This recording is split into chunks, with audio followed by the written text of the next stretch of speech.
26 ଦିନର ଅନଶନ ଭାଙ୍ଗିଲେ ସୋନମ ୱାଙ୍ଗଚୁକ୍ ହିଂସାର ପଥରେ ଆନ୍ଦୋଳନ ଜାରି ରଖିବାକୁ ଦେଲେ ଆହ୍ୱାନ। 26 ଦିନ ଧରି ଚାଲିଥିବା ଅନିର୍ଦ୍ଦିଷ୍ଟକାଳୀନ ଅନଶନକୁ ଶେଷ କରିଛନ୍ତି ପ୍ରଖ୍ୟାତ ଶିକ୍ଷାବିତ୍ ଓ ପରିବେଶ କର୍ମୀ ସୋନମ ୱାଙ୍ଗଚୁକ୍। ଗତକାଲି ବିଳମ୍ବିତ ରାତିରେ ସେ ଅନଶନ ଭାଙ୍ଗିଥିବା ବେଳେ କେନ୍ଦ୍ରମନ୍ତ୍ରୀ ଜେପି ନଡ୍ଡା ଓ ଡକ୍ଟର ଜିତେନ୍ଦ୍ର ସିଂଙ୍କ ସହ ହୋଇଥିବା ଦୀର୍ଘ ଆଲୋଚନା ଏବଂ ବିଭିନ୍ନ ଦଳର ପ୍ରାୟ 65 ଜଣ ସାଂସଦଙ୍କ ଅନୁରୋଧ ଏହି ନିଷ୍ପତ୍ତିର ପ୍ରମୁଖ କାରଣ ବୋଲି ସେ କହିଛନ୍ତି। ୱାଙ୍ଗଚୁକ୍ କହିଛନ୍ତି ଦେଶରେ କୌଣସି ପ୍ରକାର ହିଂସା ନ ଘଟୁ ବୋଲି ସେ ଅନଶନ ଶେଷ କରିବାକୁ ରାଜି ହୋଇଛନ୍ତି। ଆନ୍ଦୋଳନକାରୀଙ୍କୁ ସେ ଅହିଂସାର ପଥରେ ରହିବା ସହ କାହା କଥାରେ ନ ମତିବାକୁ ଆହ୍ୱାନ ଦେଇଛନ୍ତି। ଆଲୋଚନାରେ କେଉଁ ସର୍ତ୍ତରେ ସହମତି ହୋଇଛି ସେ ସମ୍ପର୍କରେ ଶୀଘ୍ର ଏକ ପୃଥକ ଭିଡିଓ ଜାରି କରିବେ ବୋଲି ଜଣାଇଛନ୍ତି।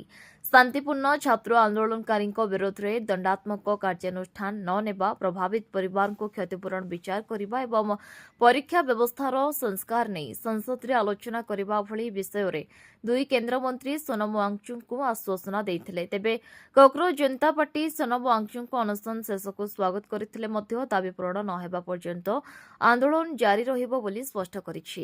ଜୁନ୍ 28ରୁ ଆରମ୍ଭ ହୋଇଥିବା ଏହି ଅନଶନରେ ୱାଙ୍ଗଚୁକ୍ କେବଳ ପାଣି ଓ ଲୁଣ ଗ୍ରହଣ କରୁଥିଲେ। ଦିଲ୍ଲୀର ଯନ୍ତର ମନ୍ତରରେ ଚାଲିଥିବା ଛାତ୍ର ଆନ୍ଦୋଳନକୁ ସମର୍ଥନ ଜଣାଇ ସେ ଏହି ପଦକ୍ଷେପ ନେଇଥିଲେ। ସ୍ୱାସ୍ଥ୍ୟ ଅବସ୍ଥା ଅବନତି ହେବା ପରେ ତାଙ୍କୁ ମେଦାନ୍ତ ହସ୍ପିଟାଲକୁ ସ୍ଥାନାନ୍ତର କରାଯାଇଥିଲା ଏବଂ ସେଠାରୁ ମଧ୍ୟ ସେ ଅନଶନ ଜାରି ରଖିଥିଲେ। ବ୍ୟୁରୋ ରିପୋର୍ଟ, ବିକଳ୍ପ ସମାଚାର।